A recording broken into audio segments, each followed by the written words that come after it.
Hi everyone, मैं प्रिया और अपने चैनल पर आप सभी का स्वागत करती हूँ। चलिए तो आज की भी वीडियो हमारी महाभारत की ओर देखिए दोस्तों। आज हम महाभारत की कुछ ऐसी घटनाएं जानेंगे जो कि युद्ध के पहले ही घटित हो चुकी थी, वरना पांडवों को युद्ध जीतना बहुत ही मुश्किल था। चलिए तो वो कौन सी घटनाएं हैं वो हम आपके साथ इस वीडियो के माध्यम से बताएंगे। तो देखिए, आपको पूरा वीडियो देखना है स्टार्टिंग से लेकर एंडिंग तक, बिल्कुल भी वीडियो स्किप नहीं करना है, नहीं तो आपको जितने भी घटनाओं का रहस्य है वो नहीं पता चलेगा। चलिए तो जय श्री कृष्णा दोस्तों। देखिए, एकलव्य की घटना। कहते हैं एकलव्य भगवान श्री कृष्ण के पितृत्व के पुत्र थे, जिसे बाल्यकाल में ज्योतिष के आधार पर वनवासी भीलराज निषाद राज को सौंप दिया गया था। महाभारत काल में प्रयाग के तटवर्ती प्रदेश में सुदूर तक फैला श्रृंगवेरपुर राज निषाद राज हिरण्यधनु का पुत्र था। गंगा के तट पर अवस्थित श्रृंगवेरपुर की उसकी सुदृढ़ राजधानी थी। एकलव्य अपना अंगूठा दक्षिणा में नहीं देता था। फिर क्या होता है कि गुरु द्रोणाचार्य ने भीष्म पितामह को वचन दिया था कि कौरव वंश के राजकुमारों को वो शिक्षा देंगे, और अर्जुन को भी वचन दिया था कि उससे बड़ा कोई धनुधर नहीं होगा।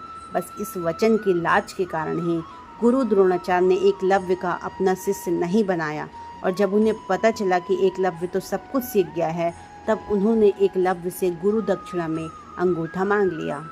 द्रोणाचार्य ने जिस अर्जुन को महान सिद्ध करने के लिए एकलव्य का अंगूठा कटवा दिया था, उसी अर्जुन के खिलाफ उन्हें युद्ध लड़ना पड़ गया, और उसी अर्जुन के पुत्र की हत्या का कारण भी वे बन गए।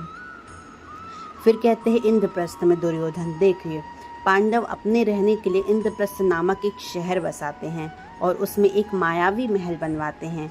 यह महल मायावी असुर मयासुर बनाता है।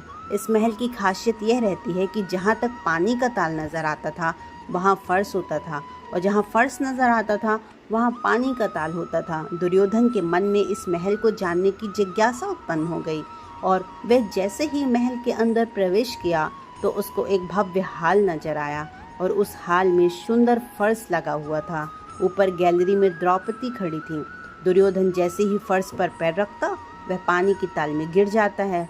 दरअसल फर्श जैसा नजर आने वाला ही वह पानी का ताल था। पानी का ताल अर्थात आज की डेट में स्विमिंग पूल बोल सकते हैं अपन उसको। कहते हैं कि ऊपर गैलरी में देख रही द्रौपदी यह घटना देखकर खूब जोर से हंसती हैं और कहती हैं, अंधे का पुत्र अंधा।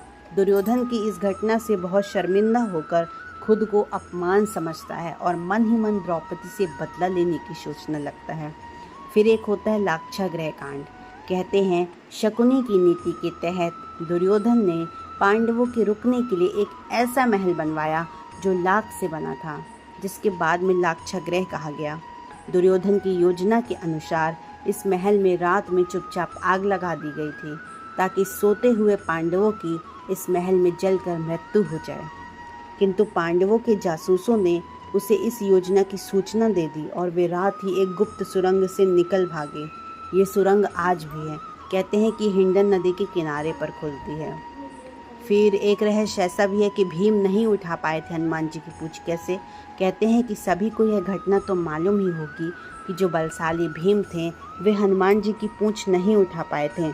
दरअसल भीम कुंती के कहने पर कमल दल लेने के लिए जंगल में एक रास्ते से जा रहे थे। तभी उन्हें रास्ते पर एक लेटा हुआ वानर नजर आया। भीम ने उसे वानर समझकर कहा, ए वानर, अपनी ये पूंछ हटाकर मुझे निकलने का रास्ता दो। वानर ने कहा कि तुम ही हटा लो। भीम के लाख प्रयास करने पर भी पूंछ जब अपने स्थान से नहीं हटी तो भीम समझ गए कि यह कोई साधारण वानर नहीं। फिर भीम ने वहाँ पे क्षमा मांगी। फिर कहते हैं रणछोड़दास। देखिए, जरासंध ने श्री कृष्ण को मारने के लिए अपने मित्र काल्यवन को बुलाया था। काल्यवन की सेना ने मथुरा को घेर लिया, और उसने मथुरा नरेश कृष्ण के नाम संदेश भेजा और काल्यवन को युद्ध के लिए एक दिन का समय दिया। श्री कृष्ण ने उत्तर में संदेश भेजा कि युद्ध केवल कृष्ण और काल्यवन में हो, सेना को क्यों व्यर्थ लड़ा जाए। काल्यवन ने स्वीकार भी कर लिया। अक्रूर जी और बलराम जी ने कृष्ण को इसके लिए मना किया। तब श्री कृष्ण ने उनसे काल्यवन को शिव द्वारा वरदान के बारे में बताया, और यह भी कहा कि उन्हें कोई भी हरा नहीं सकता। श्री कृष्ण ने यह भी बताया कि काल्यवन राजा मुचुकंद द्वारा मृत्यु को वह प्राप्त होगा। अब देखिएगा क्या होता है काल्यवन और कृष्ण के द्वंद्व युद्ध का जय हो गया। काल्यवन श्री कृष्ण की ओर दौड़ा और श्री कृष्ण तुरंत ही दूसरी ओर मुड़कर रणभूमि में से भाग चले। काल्यवन उन्हें पकड़ने के लिए उनके पीछे पीछे पीछे पीछे दौड़ने लगा। इस प्रकार भगवान बहुत दूर एक पहाड़ की गुफा में घुस गए। उनके पीछे काल्यवन भी घुस गया। वहाँ उसने एक दूसरे ही मनुष्य को सोते हुए देखा, लेकिन काल्यवन ने सोचा कि मुझसे बचने के लिए श्री कृष्ण वेश बदलकर छुप गए हैं। वह पुरुष बहुत दिन से सोया हुआ था और पैर की ठोकर लगने से वह एकदम से उठ पड़ा और धीरे धीरे उसने अपनी आंखें खोली। इधर उधर देखने पर काल्यवन खड़ा हुआ, मतलब पास ही काल्यवन खड़ा हुआ दिखाई दिया। वह पुरुष इस प्रकार ठोकर मारकर जगाए जाने से रुष्ट हो गया था। उसकी दृष्टि पड़ते ही काल्यवन के शरीर में बिल्कुल आग पैदा हो गई और क्षण भर में वह जलकर राख का ढेर हो गया। काल्यवन को जो पुरुष गुफा में सोए थे वो और कोई नहीं बल्कि राजा मुचुकुंद ही के थे। इस प्रकार काल्यवन का अंत भी हो गया और हमारे भगवान श्री कृष्ण को रणछोड़ दास भी कहा जाने लगा। फिर देखिए चीरहरण। महाभारत में घृतकीर्णा के समय युधिष्ठिर ने द्रौपदी को दांव पर लगा दिया था। दुर्योधन की ओर से मामा शकुनी ने द्रौपदी को जीत लिया। उस समय दुशासन द्रौपदी को बालू से पकड़कर घसीटते हुए सभा में ले आया। जब वहां द्रौपदी का अपमान हो रहा था तब भीष्म पितामह, द्रोणाचार्य, विदुर जैसे न्यायकर्ता सब कोई ही बैठे थे, लेकिन बड़े बड़े दिग्गज मुंह झुकाए बैठे रह गए। देखते ही देखते दुर्योधन के आदेश पर दुशासन ने पूरी सभा के सामने द्रौपदी की साड़ी उतारना शुरू कर दिया। सभी मौन थे। पांडव भी द्रौपदी की लाज बचाने में असमर्थ हो गए। तब द्रौपदी ने आंखें बंद कर वासुदेव श्री कृष्ण का आवाहन किया। श्री कृष्ण उस वक्त सभा में मौजूद नहीं थे। द्रौपदी ने कहा, हे गोविंद, आज आस्था और अनास्था के बीच जंग है। आज मुझे देखना है कि ईश्वर है या नहीं। तब श्री कृष्ण ने सभी के समक्ष एक चमत्कार प्रस्तुत कर दिया और द्रौपदी की साड़ी तब तक लंबी होती गई जब तक दुशासन बेहोश नहीं हो गया और सब के सब वहीं सन्न रह गए। सभी को समझ में आ गया कि यह एक चमत्कार ही है। अब कर्ण का वध देखिए। ये सब महाभारत की पहली घटनाएं हो चुकी थी, वरना पांडवों को जिता पाना बहुत मुश्किल था। कवच कुंडल उतर जाने के बाद अमोघ अस्त्र नहीं होने के बावजूद कर्ण में अपार शक्तियां थीं। युद्ध के 17वें दिन शल्य को कर्ण का सारथी बनाया गया। इस दिन कर्ण भीम और युधिष्ठिर को हराकर कुंती को दिए हुए वचन का स्मरण कर उनके प्राण नहीं लेता है। बाद में वह अर्जुन से युद्ध करने लग जाता है और कर्ण और अर्जुन के बीच भयंकर युद्ध होता है। खैर, मैंने कर्ण और अर्जुन के वीडियो के बारे में काफ़ी रहस्य बताए हैं। वो वीडियो मैं आपको डिस्क्रिप्शन बॉक्स में लिंक शेयर कर दूँगी। चलिए अब द्रोण का वध भी एक छल से ही हुआ था। कैसे? कहते हैं कि भीष्म के सरसैया पर लेटने के बाद 11वें दिन के युद्ध में कर्ण के कहने पर द्रोण सेनापति बनकर युद्ध में कोहराम मचा देते हैं। फिर क्या होता है कि मतलब एक झूठ बोला जाता है, लेकिन युधिष्ठिर झूठ बोलने को तैयार नहीं होते हैं। एक्चुअली जो अश्वत्थामा नामक जो हाथी था वो भीम द्वारा वध कर दिया गया था, लेकिन इसके बाद युद्ध में यह बात फैला दी गई कि अश्वत्थामा मारा गया।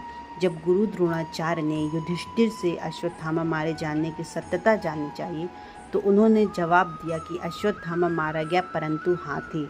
श्री कृष्ण उसी समय शंखनाद किया, जिसके शोर चलते गुरु द्रोणाचार्य आखिरी शब्द हाथी नहीं सुन पाए। उन्होंने समझा कि मेरा पुत्र ही मारा गया और यह सुनकर गुरु द्रोणाचार्य ने सारे शस्त्र त्याग दिए और इस युद्ध भूमि में आंखें बंद करके वो शोक में डूब गए। यही मौका था जब द्रोणाचार्य निहत्थे हो गए और द्रौपदी के भाई धृष्टद्युम्न ने तलवार से उनका सिर काट दिया। इस छल से हम गुरु द्रोणाचार्य का वध हो गया था। जयद्रथ का वध भी एक छल से ही हुआ था। कैसे? महाभारत युद्ध में जयद्रथ के कारण अकेला अभिमन्यु चक्रव्यूह में फंस गया था और दुर्योधन आदि योद्धाओं ने एक साथ मिलकर उसे मार दिया था। इस जघन्य अपराध के कारण अर्जुन प्रण लेते हैं कि अगले दिन सूर्यास्त के पहले जयद्रथ का अगर वो वध नहीं कर पाए तो वो स्वयं अग्नि में समाधि ले लेंगे। फिर क्या होता है? कौरव किसी भी प्रकार से जयद्रथ को छुपाने में लग जाते हैं और जब काफ़ी समय तक अर्जुन जयद्रथ तक नहीं पहुंच पाते हैं तो हमारे श्री कृष्ण माया रचते हैं। कैसे? सूर्य को कुछ देर के लिए छिपा देते हैं और ऐसा लगने लगता है कि जैसे सूर्यास्त हो गया हो। सूर्यास्त समझकर जयद्रथ खुद ही अर्जुन के सामने हंसता हुआ घमंड से आकर खड़ा हो जाता है और उसी समय सूर्य पुनः निकल आते हैं और अर्जुन तुरंत ही जयद्रथ का वध कर देता है। उसके बाद बर्बरीक का शीश। आपको पता होगा कि कृष्ण जी महाभारत का युद्ध होने के पहले ही बर्बरीक से उनको भिक्षा में उनसे शीश मांग लेते हैं, नहीं तो बर्बरीक से अधिक शक्तिशाली वहाँ पर कोई नहीं था। और बर्बरीक ने ऐसा कहा था कि जो पक्ष हार रहा होगा मैं उस पक्ष से युद्ध लड़ूंगा। और इसी वजह से फिर बर्बरीक कृष्ण के जाल में से फंस जाते हैं और कृष्ण उनका शीश मांग लेते हैं। वह आज बर्बरीक जो है वो खाटू श्याम के नाम से पूजे जाते हैं। जहाँ श्री कृष्ण ने उनका शीश रखा था उस स्थान का नाम खाटू है।